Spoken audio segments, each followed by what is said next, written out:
আসসালামু আলাইকুম রহমতুল্লাহি ওয়া বারাকাতুহু। সুপ্রিয় দর্শক, আশা করি আল্লাহর অশেষ রহমতে ও মেহেরবানি ও দয়ায় সকলে অনেক ভালো আছেন।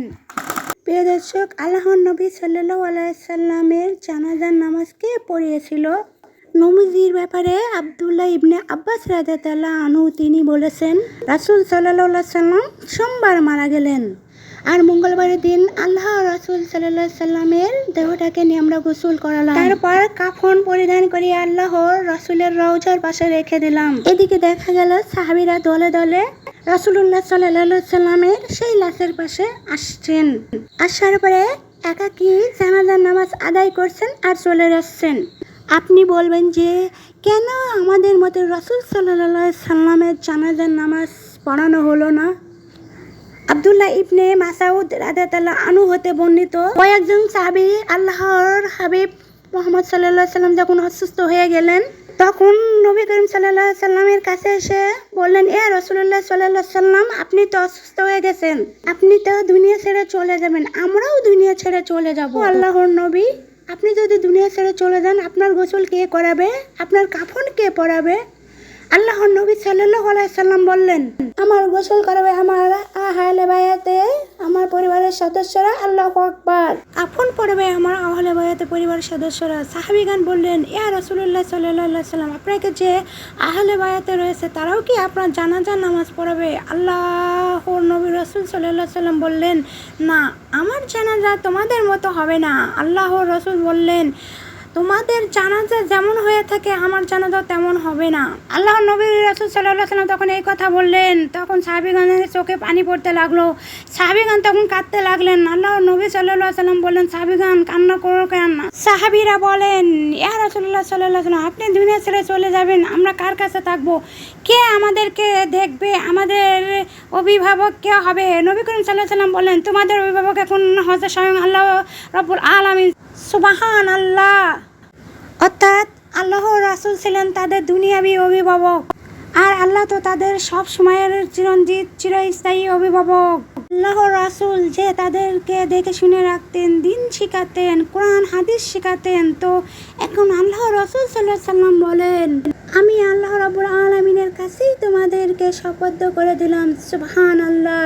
আল্লাহর নবীর ইন্তেকালের পরে সালাম বিন উবাইদ রাদিয়াল্লাহু আনহু হযরত আবু বকর রাদিয়াল্লাহু আনহু এর কাছে সর্বপ্রথম আল্লাহর নবীর ইন্তেকালের খবর নিয়ে গেলেন। রাসূল সাল্লাল্লাহু আলাইহি সাল্লামের ইন্তেকালের খবর শুনে আবু বকর রাদিয়াল্লাহু আনহু তিনি দৌড়িয়ে আসলেন। আসার পরে তিনি দেখলেন আল্লাহর নবী রাসূল সাল্লাল্লাহু আলাইহি সাল্লাম সত্যি দুনিয়া ছেড়ে চলে গেছেন। আল্লাহু আকবার।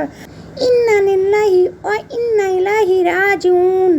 আবু বকর সিদ্দিক রাদিয়াল্লাহু আনহু মনে মনে তেলাওয়াত করলেন, কুল্লু মান আলাইহা ফান ওয়াবকা ওয়াজহু রাব্বিকা জিল জালালি ওয়াল ইকরাম। দুনিয়ার সব কিছুই ধ্বংস হয়ে যাবে, শুধুমাত্র অবশিষ্ট থাকবে আল্লাহ সুবহানাল্লাহ তাআলার অস্তিত্ব। তিনি মনকে সান্ত্বনা দিয়েছেন। আল্লাহর রাসূল সাল্লাল্লাহু আলাইহি সাল্লাম চলে গেলেন, এক সময় তো সব কিছুই চলে যাবে, আমরাও চলে যাব। রাসূল সাল্লাল্লাহু আলাইহি সাল্লাম এমনি চলে গেলেন।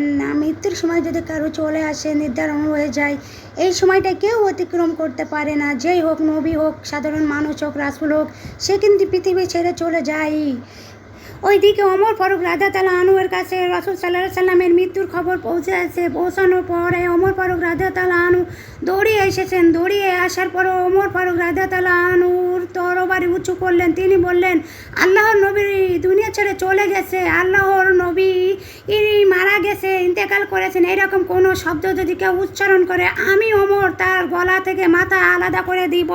আল্লাহু আকবার। সাহাবীরা অবাক হয়ে তাকিয়ে আছে ওমর ফারুক রাদিয়াল্লাহুর দিকে। আবু বকর সিদ্দিক ওমর ফারুক রাদিয়াল্লাহু এর কাছে এসে বললেন, ওমর, তুমি মাথা ঠান্ডা করো। ও ওমর, মুহাম্মদ সাল্লাল্লাহু আলাইহি সাল্লাম কেবল রাসূল, আল্লাহ রাব্বুল আলামিনের পক্ষ থেকে প্রেরিত, ও নবীর পূর্বে অনেক রাসূল গত হয়ে গেছে, দুনিয়া ছেড়ে চলে গেছে।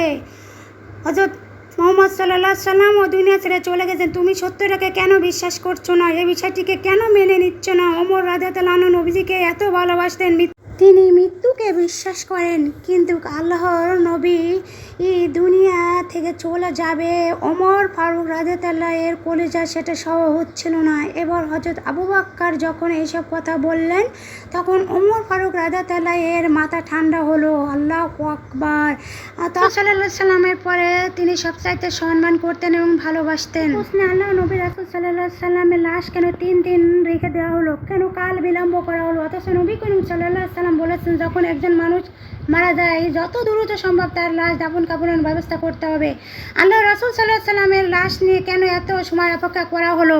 এর জবাব আছে 3টি। 1 নম্বর জবাব আছে, আল্লাহ রাসূল সাল্লাল্লাহু আলাইহি সাল্লাম যখন মারা গেলেন কিছু কিছু মানুষ মনে করেছিলেন হযরত মূসা আলাইহিস সালাম যেমন আল্লাহ রাব্বুল আলামিনের কাছ থেকে কিতাব নেওয়ার জন্য ওই তুর পাহাড়ে 40 দিন পর্যন্ত অবস্থান করেছিলেন, জাতির কাছে স্থানান্তরিত হয়েছিলেন। আল্লাহ নবী হয়তোবা আমাদের কাছ থেকে স্থানান্তরিত হয়েছিলেন, আল্লাহ নবী হয়তোবা আবার ফিরে আসবেন। কোনো কোনো সাহাবী কোনো মানুষ এত ভালোবাসতেন এই বিষয়টি এইভাবেই মনে করেছিলেন। এই ছিল 1 নম্বর কারণ। হযরত আবু বকর সিদ্দিক রাদিয়াল্লাহু আনহু ভুল ভাঙালেন যে আল্লাহ নবী কোনো কিতাব আনার জন্য স্থানান্তরিত হন নাই। আল্লাহ নবী মৃত্যুর স্বাদ আস্বাদন করেছেন। কুল্লি নাফসি যায়কাতুল মাউত, প্রত্যেক প্রাণীকেই মৃত্যুর স্বাদ গ্রহণ করতে হবে। এটি একটি আল্লাহর নবীর উপর আল্লাহর প্রেরিত বাণী এবং আয়াত। আল্লাহর নবী মৃত্যুর স্বাদ আস্বাদন করেছেন। তোমাদের মধ্যে আর ফিরে আসবে না রহমতের নবী, মায়ার নবী আর কোনোদিন ফিরে আসবে না। আল্লাহর নবী করিম সাল্লাল্লাহু আলাইহি সাল্লামের দাফন কাফনের বিলম্ব হওয়ার 2 নম্বর কারণ হচ্ছে আল্লাহর নবী দাফন কোথায় হবে, কোন স্থানে হবে নির্ধারণ ছিল না। সাহাবীগণ কেউ বলছেন জান্নাতুল বাকিতে, কেউ বলছেন আল্লাহর নবী রাসূল সাল্লাল্লাহু আলাইহি সাল্লামকে দাফন করতে মসজিদে নববিয়্যতে মতবিরোধ তৈরি হয়ে গেল। আল্লাহর নবীকে কোথায় দাফন করা হবে এই নিয়ে 1 দিন চলে গেল, 2 দিন চলে গেল, তখনও কোনো সিদ্ধান্ত আসলো না।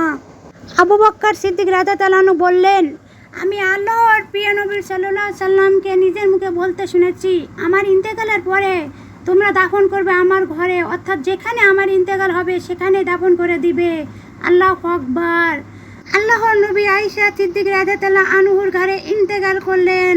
আল্লাহর নবী রাসূল সাল্লাল্লাহু আলাইহি সাল্লাম যে জায়গায় ইন্তেকাল করেছিলেন সেই জায়গাতেই আল্লাহর নবী রাসূল সাল্লাল্লাহু আলাইহি সাল্লামের দাফন করা হয়েছে। আল্লাহর নবী এই সিদ্ধান্তের জন্য অপেক্ষা করা হয়েছিল, এই জন্যই 2-3 দিন দেরি হয়েছিল।